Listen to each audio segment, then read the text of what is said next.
لیکن جب وہاں کا سوچتا ہوں میں تو دل کہتا ہے علی کے سامنے تلوار اٹھاؤ، میں کہاں جاؤں؟ تو امام کا جملہ سنا، یہ لکھنے کی بات ہے، لکھنے کی بات ہے۔ امام فرماتے ہیں کہ تو نے ظلم کیا حق پہ، کیا کہا؟ تو نے ظلم کیا حق پہ، شخصیت کی معیار پر لکھے، شخصیت کی معیار پر حق کو نہیں پرکھا جاتا، بلکہ حق کو پرکھ لے۔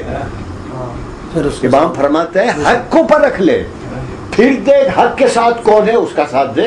سبحان اللہ، سبحان اللہ، بے شک ذمہ داری دے دی، اپنی ذمہ داری کو پہچان۔ یہ کیا ادھر عائشہ ادھر علی ہے، میں کہاں جاؤں، یہ کیا بات ہوئی؟ بولا شخصیت سے حق کو نہیں تول، تباہ ہو جائے گا، حق کو پہچان، حق خود کیا ہے، پھر دیکھ حق کے ساتھ کون ہے۔ دیکھو مولا تھے، اس نے نہیں کہا کہ کیا نہیں سنا میرے بارے میں رسول اللہ نے کیا فرمایا، جہاں علی ہے وہاں حق ہے۔ شروع سے ہی سوال کرتا ہے، کڑی دے سکتے تھے یا نہیں؟ نہیں، اصول سکھایا۔ وہ کہہ سکتے تھے مجھے نہیں پہچانتا، تو وہ کچھ بولتا، چھپ ہو جاتا، لیکن معیار دے دیا زندگی بھر کے لیے، جہاں کہیں بھی ہو حق کو پہچان لے۔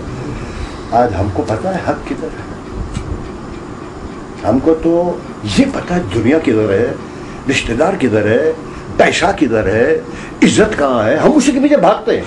یا میں جھوٹ بول رہا ہوں؟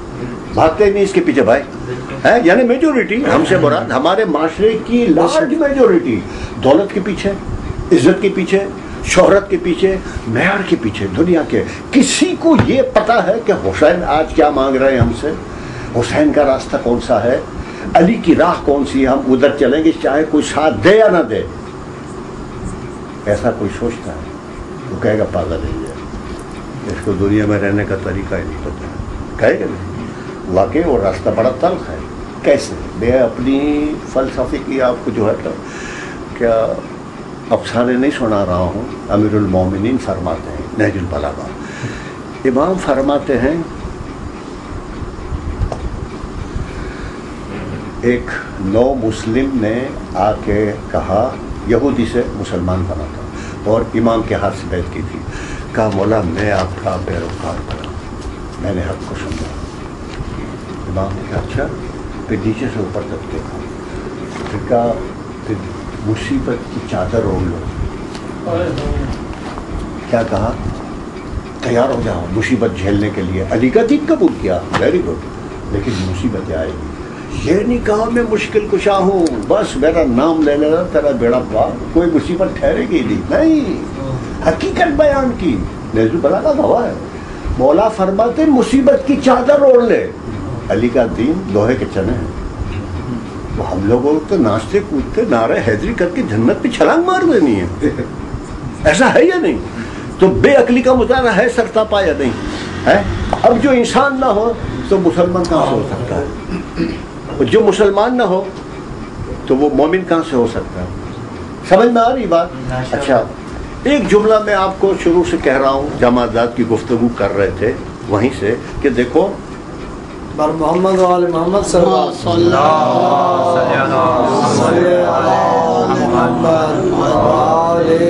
دولت کا اسیسمنٹ جو ہے نا، اس سے قانون فطرت کا فیصلہ نہیں بدلتا۔ کون زندہ ہے؟ کہا وہ زمین جو نباتات کی پرورش کر سکے۔ درخت کون سا زندہ ہے؟ کہا اپنے قانون فطرت پہ قائم ہو۔ حیوان کون سا زندہ ہے؟ تو ہم بھی کہتے ہیں جس کے آثار زندہ ہو، یعنی دیکھ سکتا ہے، بول سکتا ہے، چل پھر سکتا ہے، تو ہم کہتے ہیں زندہ ہے۔ اب یہ ایک مرتبہ گر پڑا، مر گیا، تو ہم کہتے ہیں ختم ہو گیا، کیا نہیں ہے؟ تو انسان کے لیے حیات کیا ہے؟ کیونکہ اس کو وہ چیز ملی ہے جو دوسروں کو نہیں ملی ہے۔ سمجھ میں آئی نا؟ تو عقل ہے تو وہ انسان ہے، عقل نہیں ہے تو قرآن مجید گواہ ہے کہ ڈھور ڈنگر سے زیادہ ذلیل ہے وہ۔ کون؟ جو بے عقل ہے۔ سمجھ میں آ گیا؟ تو بے عقل ہے اس کے معنی یہ نہیں کہ وہ زندہ نہیں رہے گا، زندہ تو رہے گا، جتنی زندگی اللہ نے دی وہ پورے کرنے دن، چاہے ایمان کے ساتھ کرے چاہے کفر کے ساتھ، وہ کھائے گا پیے گا ناچے گا کودے گا، انسانیت سے گر گیا، لیکن حیوانی حص تو موجود ہے نا، ہوا سے کھمسا، دیکھتا ہے، سونگتا ہے، سنتا ہے، چکھتا ہے۔ تو ساری لگزریز جو جسم سے تعلق رکھتی ہے نا، وہ جو حیوان انجوائے کرتا ہے وہ کرے گا، لیکن انسان کہلائے گا وہ نہیں کہلائے گا۔ قانون فطرت کی نگاہ میں انسان وہ ہے جو صاحب شعور ہو، حق اور باطل پہ تمیز کر سکتا ہو۔ بات واضح ہو رہی ہے؟ تو آج کا معاشرہ ہمارا کون سا ہے؟ انسانیت سے گر چکا ہے۔ پھر جمادی زندگی ہو، نباتی زندگی ہو، حیوانی زندگی ہو، اور اس کے علاوہ اور بھی زندگیاں ہیں۔ دیکھیے بنی آدم کے 5 زندگیاں، 5 کیسی؟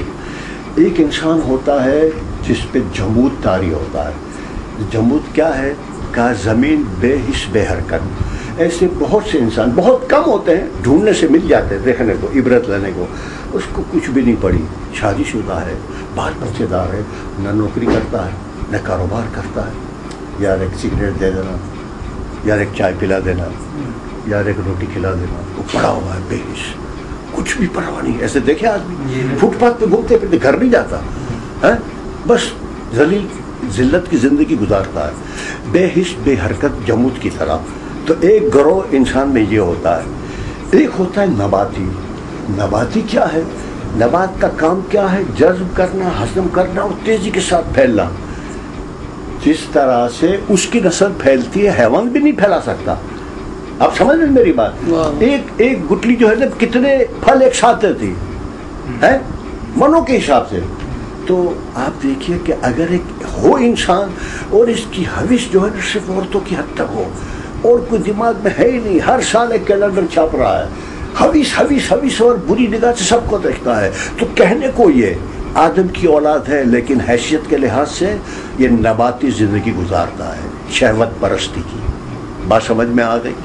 پھر اس کے بعد ایک گروہ وہ ہے جو عقل استعمال نہیں کرتا ہے، حس کو استعمال کرتا ہے۔ اچھا دیکھنا، اچھا کھانا، اچھا پہننا، اچھا سونگنا، آرام سے رہنا، یہ سب کچھ ہے، عقل نہیں ہے۔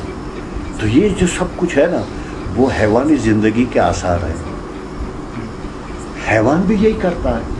اگر ایک انسان بہترین مکان میں رہتا ہے، عالیشان بنگلے پہ رہتا ہے، اور اچھے قسم کے پلنگ پہ لیٹ کے سوتا ہے، اور بہت بڑا کاروبار رکھتا ہے، یہ سب ہوا کرے، یہ سب ملا کے از اکول ٹو کیا انسان کہلائے گا؟ اگر عقل نہیں ہے اس میں تو ہے۔ چالاکی اور چیز ہے، پیسہ کماتا ہے آدمی چالاکی سے، عقل سے نہیں ہے۔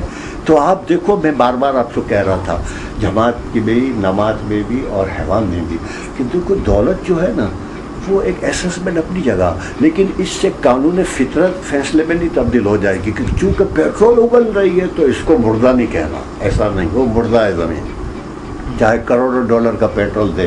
تو ایک آدمی 10 کروڑ کے مکان میں رہتا ہو، 10,000 ایکڑ کا مالک ہو، مرسیڈیز بینز میں گھومتا ہو، تو کیا دیکھا یہ جائے گا عقل ہے یا نہیں؟ بے عقل ہے تو لعنت ہے اس پہ، وہ انسان کہلانے کے لائق ہے ہی نہیں۔ وہ انسان ہے جو کان ہے مگر سنتا نہیں ہے، آنکھ ہے مگر دیکھتا نہیں ہے، قلب ہے مگر سوچتا نہیں ہے، حیوان سے بدتر۔ لیکن آج ہم اس کو سلام کرتے ہیں کہ پیسہ ہے، پتہ ہے 2 نمبری ہے۔ جیسے کل کیا تھا وہ رات دیکھتے دیکھتے ہمارے آنکھوں کے سامنے، واہ واہ، اب وہ صاحب حیثیت بن گئے۔ آپ دیکھتے ہو ہمارا معیار کہاں ہے؟ مادہ پرستی کا، جس کے پاس جانتے بھی ہے کہ اس کے پاس غلط راستے سے آیا، لیکن اٹھ کے سلام ہوتا ہے، عمر میں چھوٹا بھی ہے پھر بھی تعظیم ہوتی ہے، کیوں صاحب مال ہے اس کے پاس نا۔ حسین کا شیعہ ایسا کر سکتا ہے؟ وہ ایسی تیز نگاہ سے دیکھے کہ اس کا پیشاب نکل جائے، کافر نہ، وہ ٹھہر نہیں سکتا، اس کی نظر اتنی تیز ہوتی ہے، جانور اس کے سامنے ٹھہر نہیں سکتا۔ یہاں تو ہم کیا بن گئے؟ وہ ایسا کیوں ہوا؟ ہم نے خواہ خواہ کو خود کو لیبل لگا لیا، مومنین کرام کا، پورے معاشرے کا۔ ارے بھائی انسان تو بنو، جس کو ہم مولا کہتے ہیں نا، اس کی تعلیم یہ کہہ رہی ہے کہ انسان کے معنی یہ ہوتا ہے۔ اور انشاءاللہ آپ کو 4-5 کلام بھی سنائیں گے کہ عقل کی تعریف کیا کی ہے۔ یہ یہاں تک جو گفتگو کی سمجھ میں آئی؟ اچھا دیکھو، ایک جماعتی زندگی ہوئی، ایک نباتی زندگی ہوئی، ایک حیوانی زندگی ہوئی۔ بہت سے انسان ایسے ہیں درندے کی طرح لوٹ مار کر کے چھین کے اپنا گزارا کرتے ہیں، اس کو پرواہ نہیں کہ اس بیچارے کا کیا ہوگا، چور جس کو کہو یا پڑھا لکھا ڈاکو، جس سیٹ ہوتے ہیں نا یہ بھی ڈاکو ہوتے ہیں لیکن سفید پوش ہوتا ہے. وہ غریب جو کارخانے میں 200 آدمی کام کرتے ہیں نا اس کے حقوق چھین کے کھاتا ہے. کیوں؟ ایسا ہے نا, اس کو اتنا ہی دیتا ہے کہ وہ بھوکا رہے میرے پاس آتا رہے, اس کو اتنا نہیں دے گا کہ اپنے فنڈ سے خود اپنا کوئی کاروبار کر لے اور اپنے پیر پہ کھڑا ہو جائے. نہیں, اس کے 10,000 کی ضرورت ہے, صرف 8,000 دو, 2,000 ہر مہینے ٹوٹے. یہ پالیسی ہوتی ہے. ابھی اس کی بحث نہیں ہے ہماری. تو آپ دیکھیے ایک ہوتی ہے درندے کی لائف. درندہ کیا کرتا ہے؟ جو سامنے جانور آیا چیخ پھاڑ کر کے کھا کے پیٹ بھر کے چھوڑ دیتا ہے اس کو. یہ شیٹ لوگ یہی کرتے ہیں, بدماش یہی کرتا ہے. تو ایک زندگی کیا ہوئی؟ درندگی کی زندگی. یہ بھی انسان میں موجود ہے. ایک گروہ ہے درندے کا. اس کے بعد ایک اور ہے جس کو کہا شیطانی گروہ. شیطانی گروہ وہ کیا کرتا ہے؟ وہ بلا وجہ کے کسی کو تنگ کرنا, خامخواہ کسی کو پریشان کر کے اس سے لطف اٹھانا. ایسے بھی لوگ ہیں, سمجھ رہے نا, فائدہ اس کو کچھ نہیں ملتا لیکن دوسروں کو تنگ کر کے اس کو لذت ملتی کہ یار کیسا رلایا ہے. یہ شیطانی گروہ ہے. ایک ہے انسانی گروہ. وہ کون ہے؟ وہ کہتا ہے آنکھ اٹھانے سے پہلے اپنے عقل سے پوچھتا ہے میں دیکھوں یا نہیں, کان لگانے سے پہلے سوچتا ہے جائز ہے سنو یا نہیں, کوئی چیز پہ سوچنے پہ کہتا ہے کہ مذہب اس کی اجازت دیتا ہے یا نہیں. وہ انسان ہے. ہر کام پہ عقل کو استعمال کرتا ہے. جو ہوا سے کھمسا ملے اس کو استعمال کرنے سے پہلے عقل سے پوچھتا ہے, کیونکہ عقل ہی سے تو وہ انسان ہے. سمجھ میں آ رہی نا, اس لیے عقل کو پوچھتا ہے. تو آپ دیکھو کہ کیا ایمانداری سے آپ نے نمازیں بہت پڑھی ہوگی, بھی مانتا ہوں, روزے بھی بہت رکھے ہوگے, قرآن بھی بہت پڑھا ہوگا, وہ خدا نے توفیق دی, حج زیارت سب کچھ کیا ہوگا, لیکن کیا انسان بن کے کیا تھا؟ ذرا گھر جا کے پوچھنا اپنے آپ سے. انسان تھے آپ اس حالت میں جب زری کے سامنے کھڑے تھے یا خانہ کعبہ کے سامنے کھڑے تھے یا مسجد میں کھڑے تھے؟ پتہ ہے مسجد میں کیفیت کیا ہوتی ہے؟ تھوڑا سا اشارہ کر دے تو بات آپ کی سمجھ میں آنے لگے. نماز کس پہ واجب ہے؟ انسان ہے. سمجھتے ہیں نا انسان کون ہے؟ یہ آپ سب جانتے ہیں لیکن صرف متوجہ کرنے کی ضرورت ہے.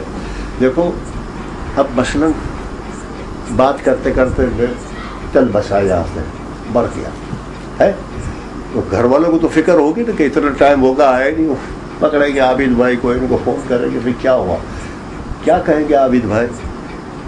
کہیں گے صاحب ان کا تو انتقال ہو گیا, بس میت لے کے ابھی پہنچتے ہیں. یہ کہے گا ہے. اب اکبر بھائی نہیں رہا, یہ اس کا میت ہو گیا یا نہیں؟ حالانکہ اس جسم میں اس وقت جو موجود ہے میرے مرنے کے بعد بھی موجود ہوگا یا نہیں, یا کچھ کم ہو جائے گا؟ کچھ کم نہیں ہوگا. تو اس کو اکبر بھائی کیوں نہیں کہیں گے کہ ہم اکبر بھائی کو لے کے آ رہے ہیں آپ کے پاس؟ نہیں, کہیں گے اس کا میت لے کے آ رہے ہیں, یہی کہیں گے نا. تو کون تھا اکبر بھائی؟ آپ ہر کوئی جانتے ہیں کہ جو اس کے اندر تھا نا وہ ہے اکبر بھائی. آپ جنازے کی نماز پڑھتے ہو اس وقت ہر کوئی جانتا ہے کیا ہے صاحب یہ فلاں صاحب کا جنازہ, یہ فلاں صاحب کا میت.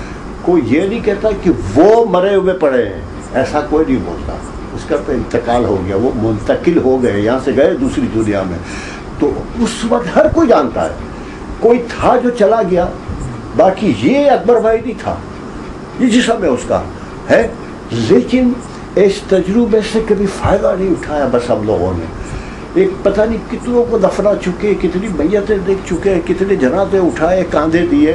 کبھی دوسرے دن صبح اٹھ کے جب